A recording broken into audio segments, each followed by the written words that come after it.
Hola, Dios te bendiga. Soy el pastor Jaifer Morales, pastor de Casa de Bendición, y quiero darte la bienvenida a nuestro canal de YouTube.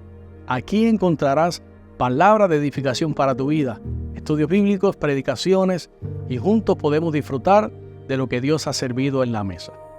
Pero la iglesia llena del poder del Espíritu Santo no es la que habla lengua y grita y brinca y salta y solamente eso. Es una iglesia que está entendida en los tiempos, como los hijos de Isaacar, sabiendo que los tiempos que vivimos son tiempos peligrosos, dice la palabra del Señor. Donde el amor de muchos se enfriará, donde muchos apartarán de la verdad el oído y serán tras fábulas humanas. Es tiempo, amado, de estar o no estar, o somos o no somos, amén. No se ponga así, que yo no le he dicho nada malo. Pablo le escribe a la iglesia de Tesalónica, capítulo 4, versos 16 al 17. Porque el Señor mismo, con voz de mando, con voz de arcángel y con trompeta de Dios, descenderá del cielo. Y los muertos en Cristo resucitarán primero. Luego nosotros, quiere decir que Pablo creía que se iba en el rapto. Los que vivimos y los que hayamos quedado seremos arrebatados juntamente con ellos en las nubes para recibir al Señor en el aire, y allí estaremos siempre con el Señor.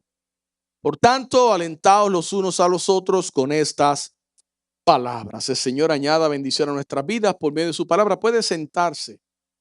Hoy, el día de hoy, voy a tomar el tema de la iglesia y dónde vamos a colocar a la iglesia en el periodo que la Biblia habla de la gran tribulación. Así que el tema de hoy está bueno. Póngase el cinturón y refrésquese en la palabra. La semana pasada yo prediqué acerca del arrebatamiento de la iglesia. Si usted no ha visto el mensaje, puede ir a YouTube y allí puede encontrarnos como Casa de Bendición Kissimmee, y puede allí suscribirse, activar la campanita para que reciba los mensajes nuestros siempre que subimos mensajes. Yo les enseñé y les prediqué acerca del arrebatamiento. Hoy les voy a hablar acerca de dónde ponemos a la iglesia en el periodo que viene después del arrebatamiento, que es el periodo de la tribulación y la gran tribulación. Y esto es un tema muy controversial. ¿Por qué? Porque existen diferentes puntos de vista acerca de este tema. Es posible que entre nosotros ahora mismo, a medida que yo enseñe algunas cosas, hayan personas que tengan un endoctrinamiento, vengan de otras iglesias, tengan una manera de pensar diferente. Y esto hace que hay temas en la Biblia que no son temas tan fáciles y hay que reconocerlo. Ahora, la Biblia habla de un tiempo en el cual vendrán una tribulación y unos juicios como nunca antes. Ahora, ¿dónde vamos a poner a la iglesia en medio de eso que se avecina? Eso es lo que queremos compartir hoy. Y lo que vamos a ver el día de hoy es el carácter de Dios, y vamos a ver a través de toda la Biblia. Bueno, no puedo discutir toda la Biblia, pero a través de varios ejemplos que voy a presentar, cómo Dios opera en los tiempos y cómo la Biblia enseña que Él es incambiante, o en Él no hay cambios, en Él no hay sombra de variación. Él es inmutable. Entonces, acerca de la postura del tiempo del arrebatamiento de la iglesia y la tribulación, hay tres grandes posturas. La primera es los que creen que la iglesia se va antes de la tribulación, los que creen que la iglesia se va durante la tribulación y los que creen que la iglesia se va después de la tribulación.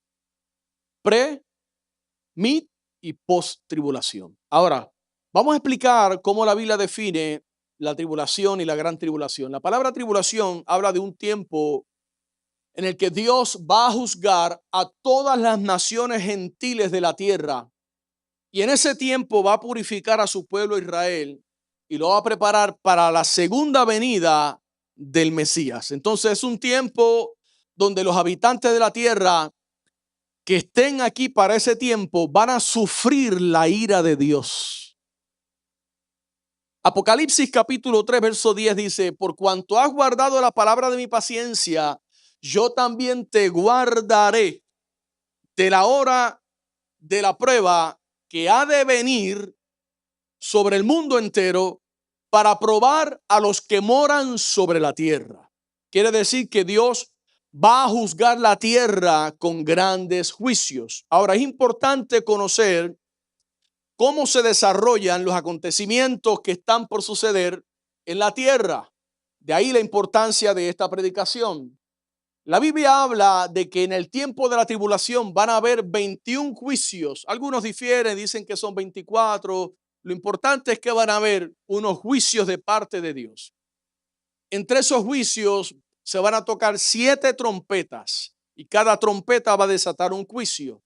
Se van a abrir 7 sellos y cada sello va a desatar un juicio. Y se van a derramar 7 copas y cada copa va a derramar un juicio. Todo de parte de Dios. Ahora, comencemos fijando 2 verdades bíblicas que nos van a ayudar a nosotros a interpretar correctamente los pasajes que nos van a ayudar a la misma vez a comprender y a contestar la pregunta de si la iglesia pasa o no pasa la tribulación, si se va a mitad de la tribulación, si se va antes de la tribulación. Lo primero que vamos a ver, el primer principio bíblico, es una verdad contundente, absoluta de Dios. Él es inmutable. El carácter de Dios es inmutable.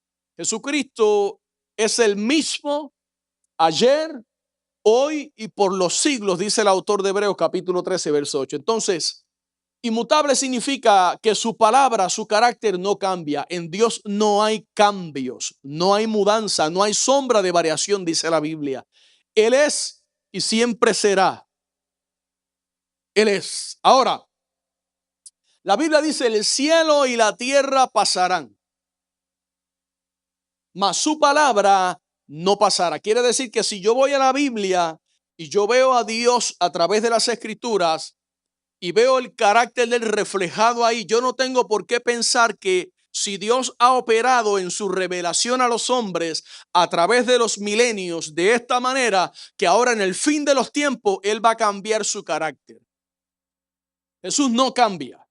Su naturaleza es inalterable. Él es Dios. Él opera en un tiempo perfecto. Él no está en el pasado, Él no está en el presente, no está en el futuro. Él está en un eterno presente, un tiempo perfecto.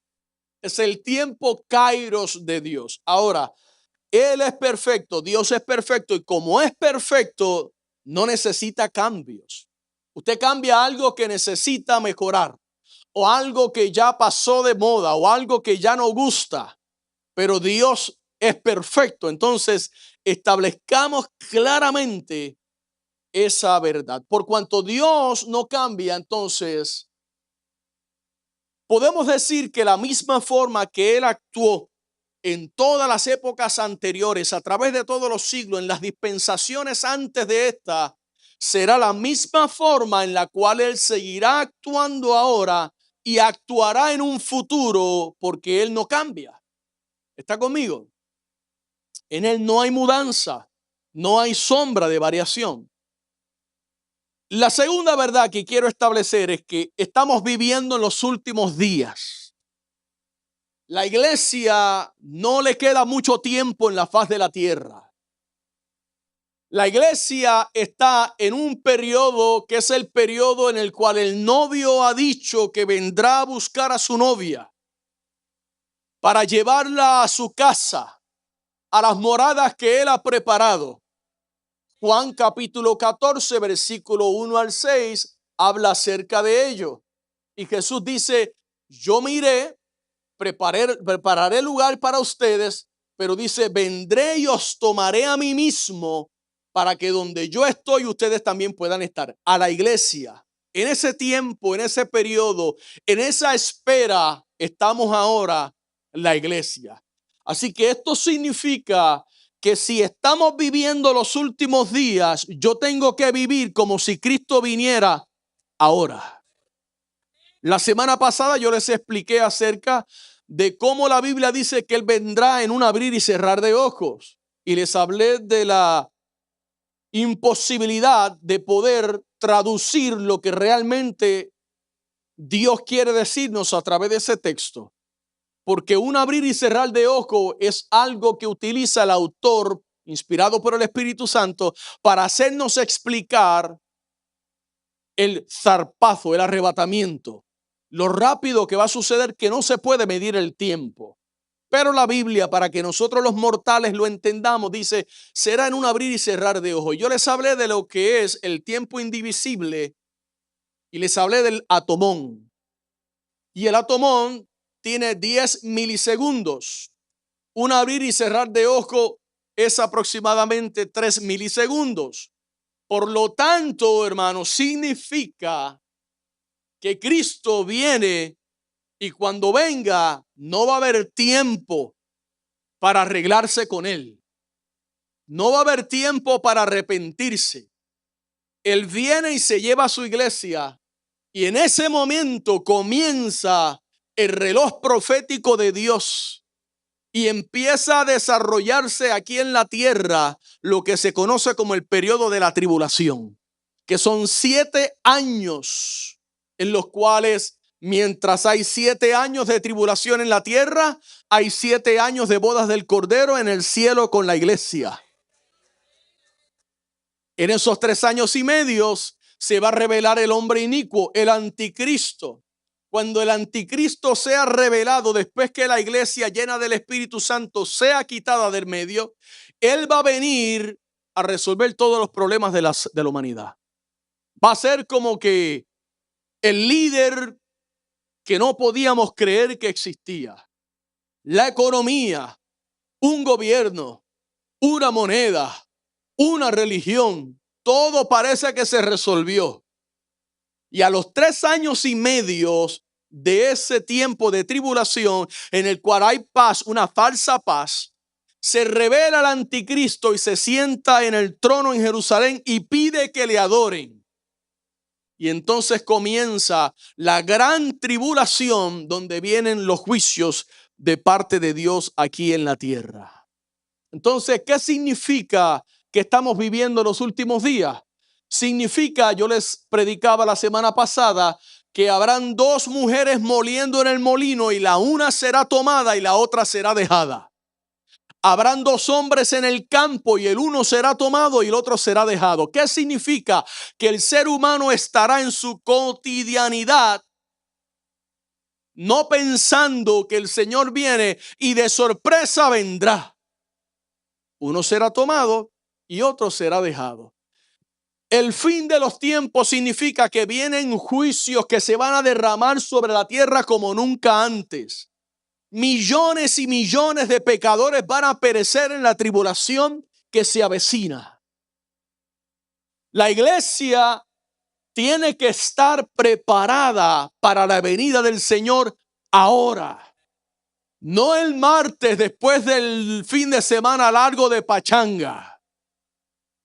Yo le garantizo a usted, profecía de ojo abierto, que todas las iglesias de Orlando hoy tienen menos gente sentada en la predicación del domingo que tenían el domingo pasado. Se lo garantizo. Llevo 26 años en esto. Se lo garantizo. ¿Por qué? Porque estamos envueltos en nuestra vida cotidiana. Pastor, eso es malo, es pecado, me pierdo, me voy al infierno. No.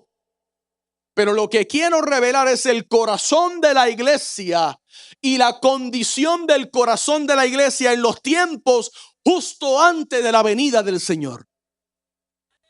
Estarán moliendo en el molino, estarán arando y trabajando en el campo, estarán haciendo lo que ellos hacen, no conscientes de que el Señor dijo, vendré y os tomaré a mí mismo. Por tanto, dice la Biblia, no durmamos como los demás, velemos y seamos sobrios. La iglesia no tiene ahora otra misión que santificarse para prepararse para el arrebatamiento. Y entre tanto eso sucede, id y predicad el evangelio a todas las naciones. Dios siempre ha advertido a la humanidad de los juicios antes de derramarlos sobre la tierra. Eso lo vemos a través de toda la Biblia. Pero vemos a través de toda la Biblia que en guerra avisada, decía mi pastor, todavía sigue muriendo gente. Noé predicó por 120 años Y no se salvó nadie, más que él, su esposa, sus 3 hijas, sus 3 hijos y las nueras. 6. Y él y su esposa 8 en 120 años. ¿Qué habla eso? De la condición del corazón del ser humano. ¿Usted quiere que le caigan arriba? Predique estas cosas. Ya va a ver ahí en Tuyu como me ponen. Y en Facebook. Gente que yo digo, a veces Ariel, que es el que maneja las redes sociales, pastor, ¿qué hago? Le quito los comentarios, déjalo que se cure en salud ahí. Si están viendo los videos, a lo mejor el Espíritu los toca. No, que yo no comparto su teología, que usted está perdido, que va a perder a la iglesia. Gracias por su comentario. Siga dando compartir y nos ayuda a llevar adelante la sana doctrina. Yo no estoy diciendo que tú eres sana doctrina. Y se ponen así. Y a mí, les confieso, me gusta eso. Tengo un espíritu de imprudente que como que me... 120 años predicando. Y nadie. Jonás fue a Nínive advirtiéndole que venía juicio de parte de Dios en contra de su propia voluntad, y le dijo a Nínive, mas sin embargo en Nínive todo el mundo se arrepintió y mandaron ayunar hasta el gato, el perro y el perico, los animales, todo el mundo, nadie come hasta que Dios pase de nosotros esto y tenga misericordia. Juan el Bautista, ¿cuál fue el mensaje? El mismo de Nínive: arrepentíos y convertíos. Advirtió a la mala generación, a la generación maligna, como los describió Jesús, y le dijo: arrepiéntanse de sus pecados o van a perecer. Ahora, lamentablemente, muchos de los llamados cristianos de hoy día no creen estas cosas, hermano. Por consiguiente, no están preparados para la venida del Señor. Mire, yo le digo a mis amigos que creen que nos vamos a la mitad de la tribulación, y tengo amigos también que creen que la iglesia pasa toda la tribulación y luego al final nos vamos. Está bueno, le digo yo. ¿Qué de malo está en creer que yo me voy antes? Si yo creo que me voy antes y me toca pasar la tribulación, bueno, ¿en qué afecta eso? ¿Por qué? Porque como yo creo que viene antes, yo me santifico, yo me preparo. Yo estoy listo, creyendo que me acuesto a dormir todas las noches y no voy a amanecer, esperando que venga el Señor. Otros seguirán engañando, y otros pues seguirán escuchándolos. Falsos profetas que abundan por ahí hoy día, los pseudoprofetas. Pero siempre habrá un remanente fiel. Siempre habrá un remanente que guarda la palabra de verdad. Siempre habrá una iglesia que va a seguir predicando que Cristo viene. Que no importa que te burles de mí, que no importa lo que puedas hablar de nosotros, nosotros estamos preparándonos para un encuentro con aquel que dijo: vendré y os tomaré a mí mismo.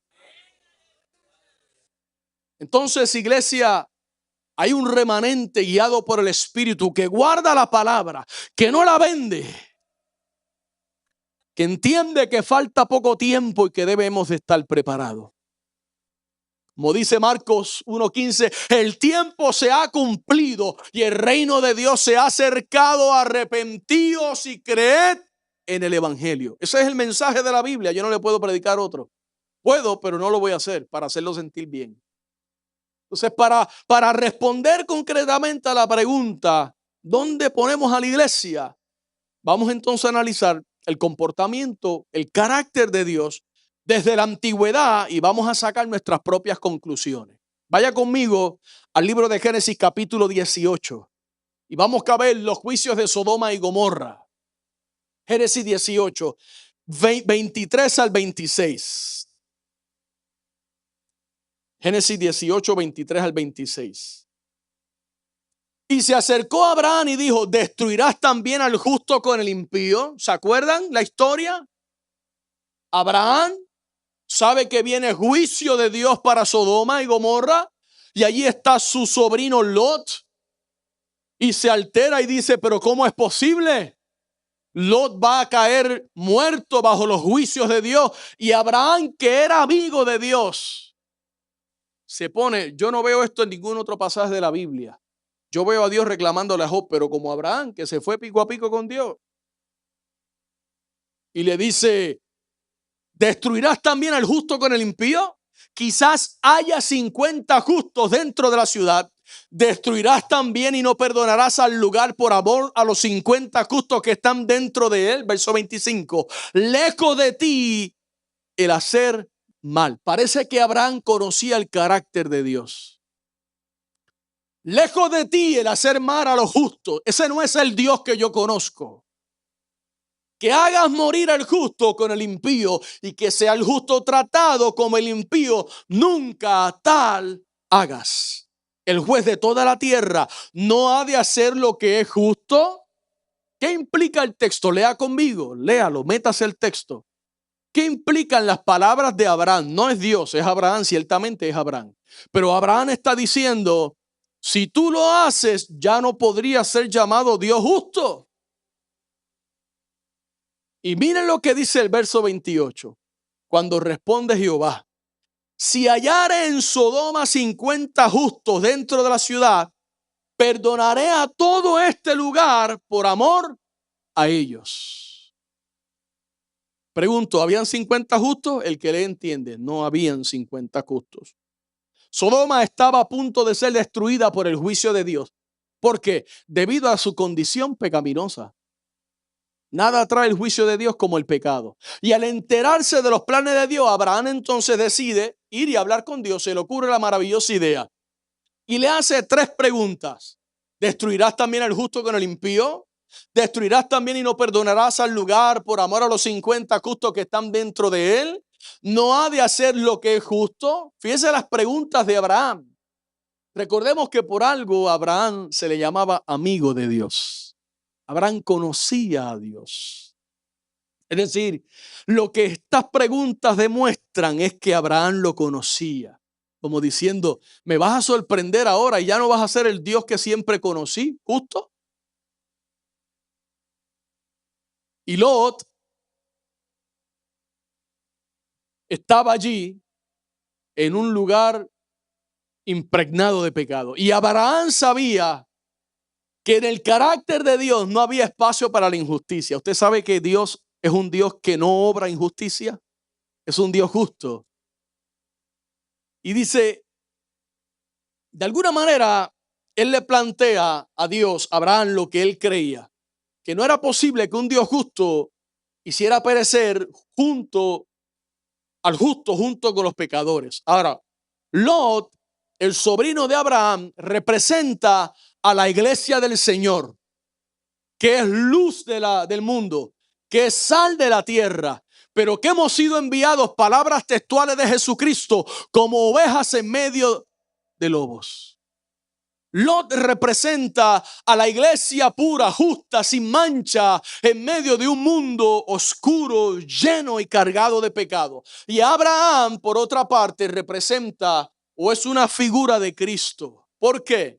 Porque él está intercediendo ante el trono del Padre para hallar gracia y oportuno socorro, hallar misericordia para librar a su novia, la iglesia, entiéndese, del fuego de la prueba que se avecina sobre la tierra.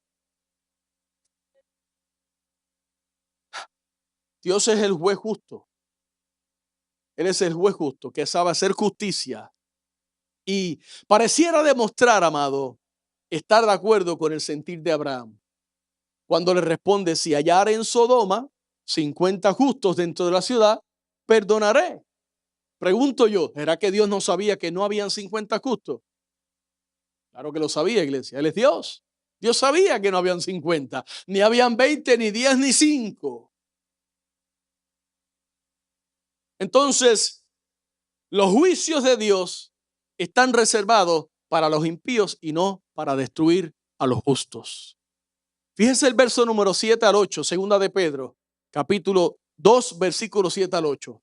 Fíjese cómo dice: Pedro escribe y dice, y libró al justo Lot. Ve cómo la Biblia ahí le atribuye a Lot esa justicia. Le dice, justo Lot, abrumado por la nefanda conducta de los malvados.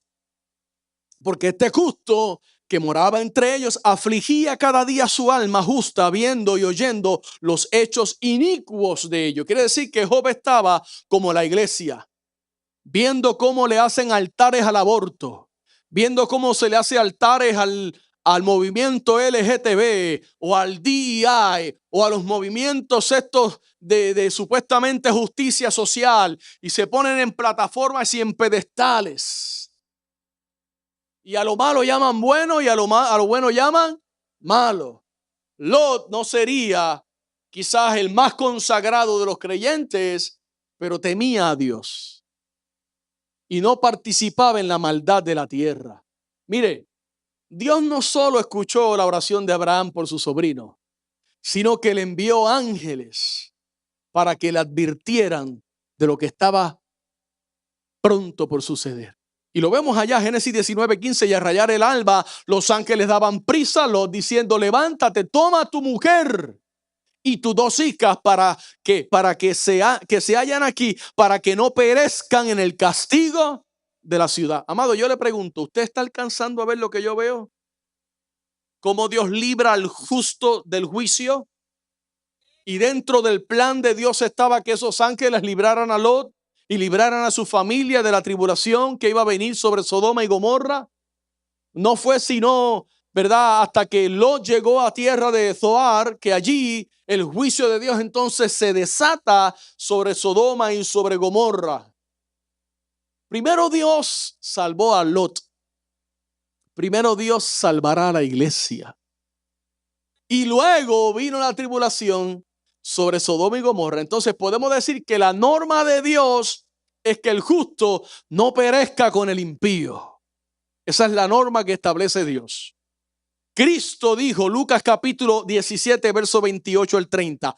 Asimismo, como sucedió en los días de Lot, comían, bebían, compraban, vendían, plantaban, edificaban una vez más. ¿Qué implica esto? Todo el mundo está en lo suyo. Mas el día en que Lot salió de Sodoma, llovió del cielo fuego y azufre, y dice, los destruyó a todos. El verso 30 nos tiene que volar la cabeza. Esto no lo dice Pablo, ni Pedro, ni un profeta, palabras textuales de Jesucristo. Así será el día en que el Hijo del Hombre se manifieste. Antes de que sean desatados los juicios horribles de Dios sobre esta tierra, Dios va a levantar a su iglesia hacia el cielo, y la iglesia va a estar con Cristo en las bodas del Cordero por 7 años, allí celebrando la justicia de Dios.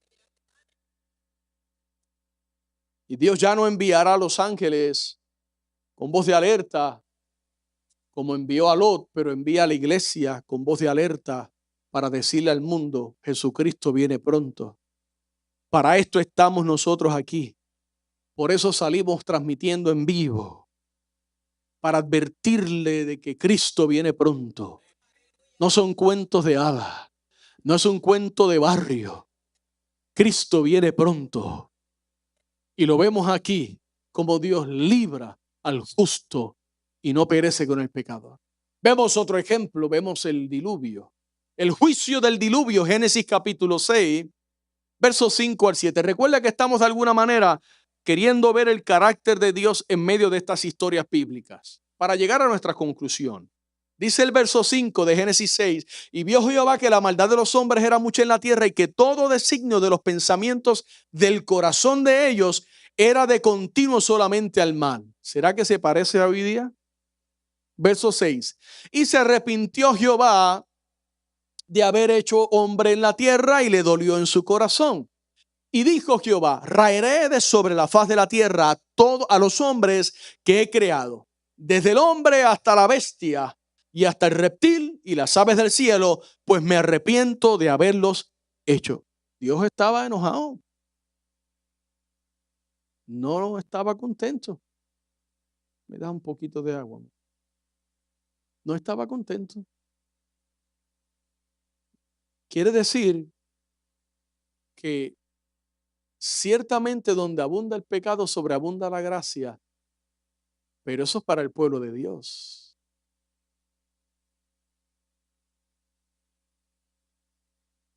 Pero ¿cómo estará Dios ahora con la humanidad?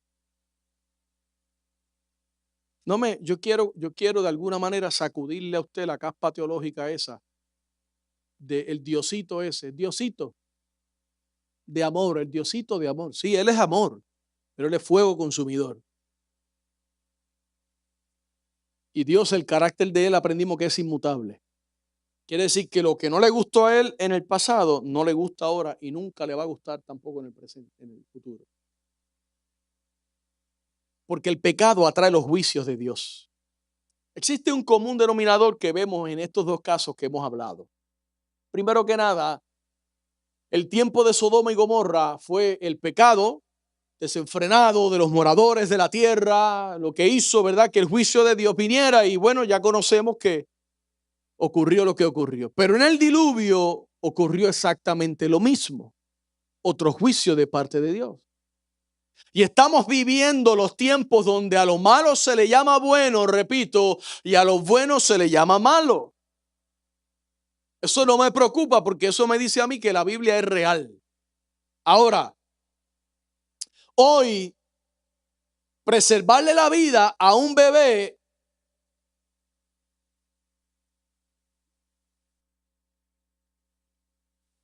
es interpretado como un ataque contra los derechos de la mujer.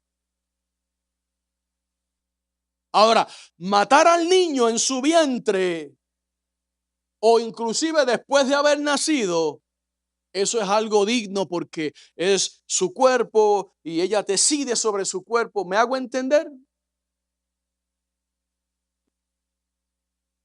Es un derecho autónomo de la mujer y la mujer tiene un derecho y ella es soberana. ¿Ok? Está bien, no hay problema. El problema es cuando se tenga que enfrentar con Dios. Somos la generación donde los padres matan a los hijos y los hijos matan a los padres. El aborto y la eutanasia está a pedir de boca, como en los días de Noé. Y lo que sucedió en los tiempos de Noé es lo mismo que está sucediendo en nuestros tiempos. Escuche bien porque voy a tocar aquí que le va a doler a algunos lo que voy a decir. Pero usted está en Cristo ya, olvídese de esas cosas pasadas. Dice el texto que ellos casaría y se daría en casamiento y se casaría y se daría en casamiento. ¿Sabe lo que significa eso? Y no es opinión mía. Si usted estudia bien el texto, de los que saben mucho más que yo y estudian mucho más que yo, lo que el texto quiere decir es que se casaban y se divorcian, y se casan y se divorcian, y se casan y se divorcian, y se casan y se divorcian, como en los tiempos de Noé. Yo le dije que le iba a doler a alguno, pues usted está renovado en Cristo, no le tiene que doler, que tiene que quedarse como está ahora. Ya lo que pasó antes de Cristo no importa.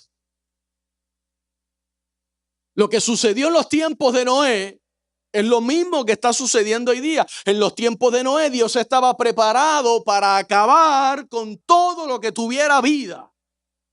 Ni los pájaros se iban a salvar. Pajarito hablando y fue.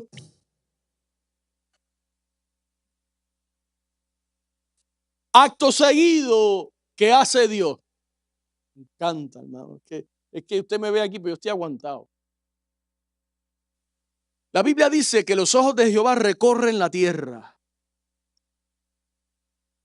Y Dios vio. Noé. Aquí está Noé. Y Dios vio a Noé, identificó a Noé y dijo, este es diferente. Y dice la Biblia que Noé, en cambio, halló gracia ante los ojos de Jehová. Ahora, ¿a qué se debía esto? Génesis capítulo 6, verso 9 dice, Noé, varón justo, era perfecto en sus generaciones. Con Dios caminó Noé. ¿Cuál es el secreto, pastor, para yo asegurarme de que me voy con Cristo? Camine con Dios, camina con Dios el domingo, el lunes, el martes, el miércoles. Camina con Dios. Cuando vayas a la universidad, joven, camina con Dios. No te avergüences de Dios, no te avergüences del evangelio. Cuando estés con la familia, camina con Dios. Cuando te cuestionen, camina con Dios. Dios primero, siempre Dios, siempre Dios, siempre Dios. Que se ofenda el que se tenga que ofender. La gente vive su vida ofendiendo a Dios. Pues que se ofendan con el evangelio. Porque el evangelio es ofensivo. Yo grito no porque esté enojado.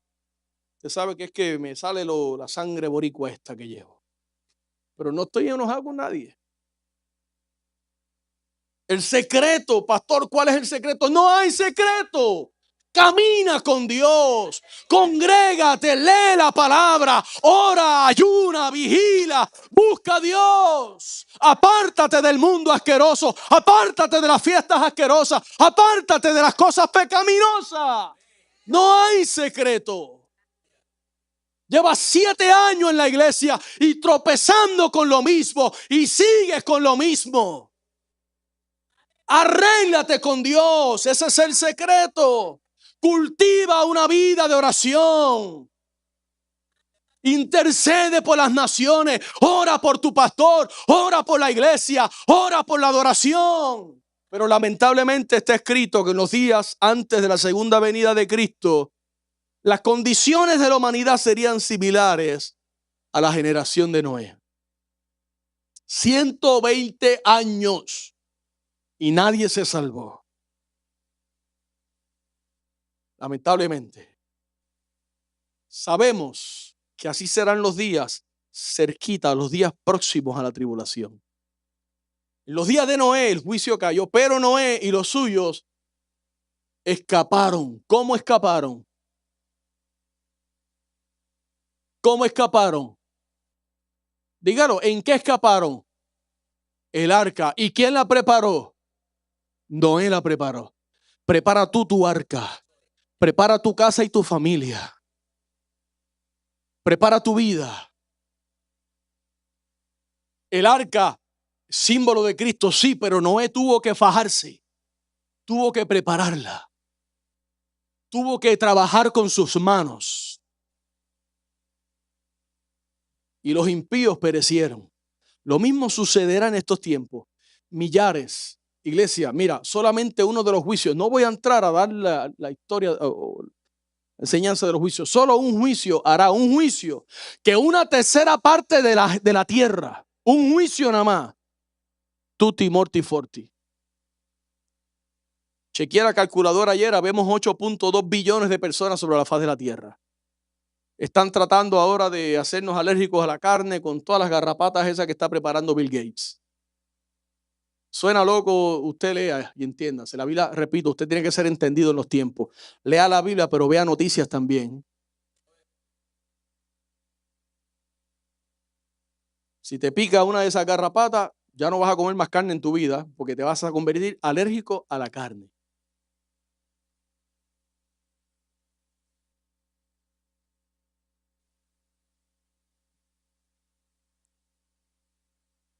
El arca nos quiere salvar. Nos puede salvar y nos va a salvar. En Génesis 5:23 la Biblia nos dice que había un hombre llamado Enoc. Y Enoc dice que andaba con Dios. ¿Y qué sucedió con Enoc? Desapareció. Dios se lo llevó. Tipo de rapto. En en Génesis 5:21, Hebreos 11:5 debo decir, el apóstol Pablo nos enseña que Enoc fue trasladado para que no conociese la muerte. Entiéndase, el juicio, la tribulación. Y nuevamente podemos observar la norma de Dios donde el justo nunca perece con el impío. Eso yo no lo veo en ningún lado de la Biblia. De hecho, yo veo una Ezequías que tiene sentencia de muerte, pararse frente a Dios y decirle: revísate mi expediente ahí, que yo te he sido fiel. El que le entiende. Y Dios decir: este hombre es fiel, le voy a dar 15 años más de vida. Entonces, hermano, Noé fue librado del juicio. ¿Por qué? Porque obedeció, porque hizo el arca y entró al arca. Hay gente que tiene el arca en la casa pero no entran. Hay gente que tiene el arca en la casa pero nunca entran, ni hacen que sus hijos tampoco entren. Todos aquí hoy, después de este mensaje, algunos no van a volver quizás. Pero bueno, si yo digo cosas que no son bíblicas, no vuelva, búscase otra iglesia. Pero si no vuelve porque no le gustó el mensaje, bueno, ya es usted con Dios allá, está bien. Mire mi cara de preocupación. Pero después de este mensaje, ¿sabe lo que va a suceder? Usted no va a tener excusas. Usted ya no va a tener excusas. Ya no va a haber excusas. Dios va a decir: no, ¿qué excusas te voy a recibir? Si yo te mandé el gordito, aquel gritón que no te gustaba, para que te lo dijera. No fue librado del juicio porque obedeció. Iglesia, obedezcamos la palabra de Dios. Obedezcamos. No tengamos por costumbre el dejar de congregarnos. Mira, hay gente que faltan tanto que cuando tú lo ves, piensa que te van a dar la carta de renuncia. Oye, si se viene a renunciar a la membresía, pues como vienen así, tan poquitos. No podemos tener esa costumbre, hermanos. No podemos. No podemos. No, no, no y no. La Biblia dice que tenemos que congregarnos. Con amén o sin amén, eso es así. Y Noé entró al arca. Así todos aquellos que hoy entran al arca, que Dios ha preparado, que se llama Jesucristo, seremos librados para no pasar la gran tribulación. Cree en el Señor Jesucristo y serás salvo tú y tu casa. Entonces, vamos a ver otro juicio. Vamos a ver el carácter de Dios cuando Dios trabaja con Rahab, la ramera. Y vamos al libro de Josué, capítulo 2, verso 10, dice: porque hemos oído que Jehová hizo secar las aguas del mar Rojo. Esta es Rahab, una mujer gentil, una mujer, digamos, impía, quise decir. Una mujer que tenía un estilo de vida, era ramera. Y había escuchado. Y dice: porque hemos oído que Jehová hizo secar las aguas del mar Rojo. Y comenzó a decirle a ellos: nosotros conocemos el Dios tuyo por las obras que ha hecho. Y cómo saliste de Egipto y lo que habéis hecho a los dos reyes de los amorreos que estaban al otro lado del Jordán, a Sejón y a Og, a los cuales habéis destruido. Mire, Rahab hizo lo justo y rogó por misericordia. Cuando usted hace lo justo delante de Dios, ¿y qué es lo justo? Obedecer lo que dice la Biblia. El silencio, parece la media hora allá en el cielo. Rahab se ofreció. Es que no puedo en cada historia detenerme a explicar las historias. Van a destruir la ciudad y Rahab se ofrece a esconder a los espías israelitas que habían entrado a la ciudad a reconocer la tierra antes de la conquista. Y vale la pena señalar que, a pesar del mal testimonio y el estilo de vida de esta mujer, ella hizo algo, y fue que inclinó su corazón a creer y confesó las grandezas de Dios. Y mire lo que dice el capítulo 2, verso 11. Porque Jehová vuestro Dios es Dios arriba en los cielos y abajo en la tierra. Ok. Lo que quiero establecer con esto es: el carácter de Dios, según se refleja en la tierra, así se refleja en los cielos. Jesucristo resolvió esto cuando enseñó a sus discípulos a orar en el capítulo 6 de Mateo y le dijo: cuando oren, digan esto, oren así, que como se hace en el cielo, así también sea hecha tu voluntad en la tierra. Quiere decir que el carácter inmutable de Dios en la tierra y en el cielo es el mismo. Ahora, escuche bien esto. Esto me lleva a pensar en las palabras de Cristo cuando dijo, todo el que invocare mi nombre será salvo. ¿Salvo de qué? Y una vez Rahab reconoció y confesó la salvación que venía de Jehová, acto seguido, ella comenzó a hacer lo que hizo Abraham, lo que hizo Noé y lo que debemos hacer nosotros. Ella pidió a Dios por clemencia, por misericordia. El Espíritu y la iglesia dicen, ven, Señor Jesús. Ella comenzó a interceder como Abraham por los suyos, por su casa. Y nuevamente Dios había decretado un juicio para la ciudad de Jericó. Venía destrucción. Pero ahora se encontraba una mujer justa en aquella ciudad y Dios no iba a castigar a Rahab juntamente con los impíos. Se lo voy a demostrar. Capítulo 2, verso 12 al 13 de Josué. Os ruego pues ahora que me juréis por Jehová, que como he hecho misericordia con ustedes, esta es Rahab hablando con los espías, así la haréis vosotros con la casa de mi padre. De lo cual me daréis una señal segura, y que salvaréis la vida a mi padre y a mi madre, a mis hermanos y hermanas, y a todo lo que es suyo, y que libraréis nuestras vidas de la muerte. Esa es la intercesión de Rahab. Otras palabras, pasa de mí esta copa. Esto que viene yo no quiero vivirlo.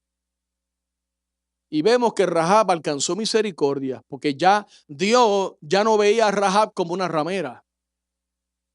La estaba mirando como una justa, una mujer justa, que había confesado con su boca que el Dios verdadero era el Dios de Israel.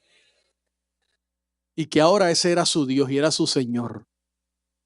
Y todo quien se convierte al Señor, dice la Biblia, ha pasado de muerte a vida, de las tinieblas a la luz, de la potestad del diablo a la potestad del Dios vivo. Esto es importante. Ya hemos visto que es la norma de Dios, repito, que el justo nunca perece con el impío. ¿Lo alcanza a ver, hermano?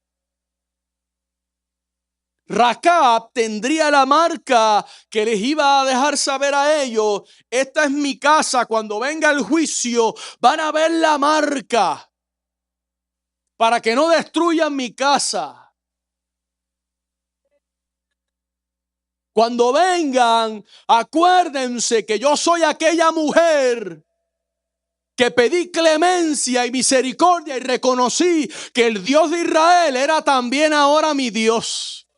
Y recuerden que yo les intercedí y les pedí que no muriese yo y mi casa. Y como en Egipto, el ángel de la muerte, ¿se acuerdan? Pasó y mató a todos los primogénitos del pueblo de Egipto, pero no mató a ni uno de los primogénitos del pueblo de Israel. ¿Por qué? Porque el pueblo de Israel había recibido instrucciones que al tomar la Pascua iban a tomar la sangre del cordero pascual y la iban a poner sobre el dintel de la puerta. Y cuando el ángel de la muerte pasara y viera la sangre, iba a pasar de alto y no iba a dar muerte a los primogénitos. Rahab puso un cordón de escarlata. Cristo puso su sangre para que en la cruz del Calvario cada gota que él derramaba, cuando tú y yo somos ahora lavados con la sangre, nosotros tenemos entrada a la promesa de una esperanza eterna, de que cuando venga Cristo sobre la tierra, me va a llevar con él a sus moradas celestiales, para que yo no perezca justamente con el impío. La iglesia no atraviesa la tribulación. Dios es el mismo. Podemos sacar 4 versículos de contexto, pero no podemos sacar el carácter de Dios de contexto.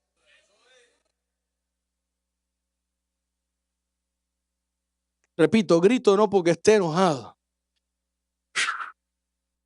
Pero ¿qué le dijeron los espías a Rahab? Detallito bien importante. Cuando vengamos con la destrucción, El que salga de tu casa, nosotros no nos hacemos responsables por él. Tutti morti forti.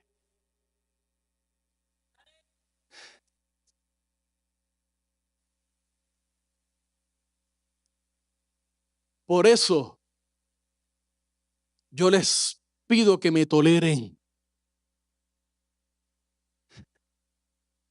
Yo no quiero nada suyo. Yo lo que no quiero es que se pierdan. Porque un día a mí me van a llamar a capítulo. Y yo voy a tener que dar cuenta por la iglesia que Dios puso bajo mí. Y dice Josué capítulo 2, 18, 19.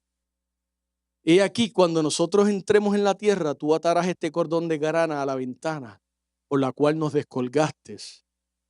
Y reunirás en tu casa a tu padre y a tu madre y a tus hermanos y a toda tu familia de tu padre. Esta mañana el Señor no lo voy a repetir para que no, pero el Señor nos amonestó. Yo quiero mi pueblo en familias, no desmembrados, todos en familias, todos en familia. Cualquiera que saliere, dice el verso 19, fuera de las puertas de tu casa, su sangre será sobre su cabeza y nosotros sin culpa. Verso 19. Mas cualquiera que se estuviere en la casa contigo, su sangre será sobre nuestra cabeza si mano le tocare. Cristo es ese cordón de escarlata, hermanos, que con su sangre ha marcado los corazones de aquellos que le hemos recibido y ahora vivimos para Él. Nosotros no fuimos creados para ira. Pablo le escribe a la misma iglesia de Tesalónica en la primera carta siempre, el verso 5, un poco más adelante del pasaje inicial, verso 9 al 10.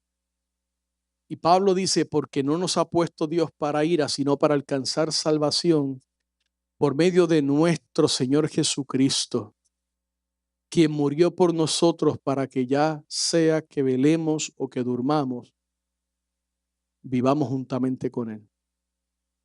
La Biblia establece que nosotros no fuimos creados para la ira que ha de venir sobre esta tierra.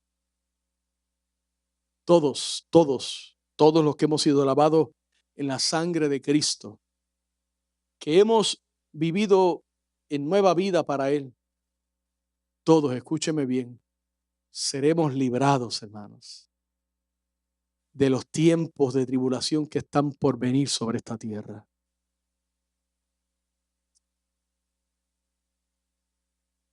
¿Qué más le puedo decir? Guardemos la esperanza. Guardemos la esperanza. Escucha bien, el Señor dice que Él viene por una iglesia vestida de lino fino, blanco, resplandeciente. Usted es la iglesia, yo soy la iglesia. Nosotros no tenemos ningún derecho, ni los pastores, nadie, de tomar a la iglesia del Señor y manosearla y hacerla a mi manera. Ese lino está demasiado resplandeciente. Vamos a meterle no sé qué invento. Vamos a cambiar un poco la cosa. Vamos a hacer esto.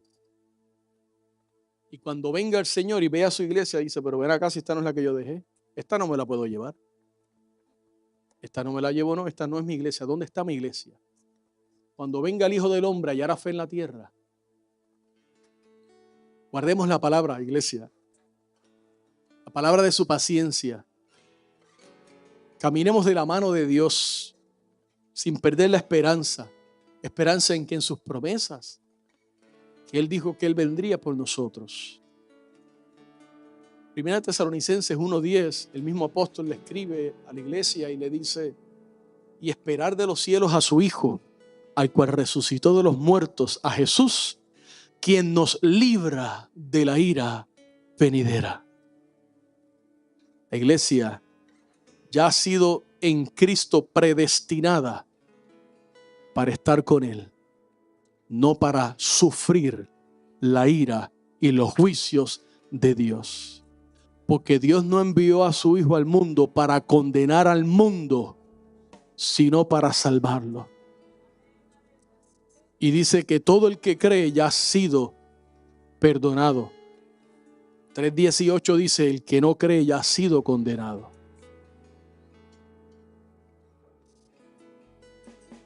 Dios no envió a Cristo a la cruz del Calvario a morir, a hacerse allí maldición, pecado, escarnio, burla. Afligió su alma. No lo envió allí para que después de todo esto irse al cielo y decirle, Padre, ya yo hice mi parte, ahora envía tu juicio sobre la iglesia también. O sea, hay que tener una mente bien corrompida para creer que todo lo que Dios ha hecho por la iglesia, con la iglesia, a través de la iglesia, para juzgarla igual que los impíos. Hay que tener una mente perturbada. Son interpretaciones diabólicas.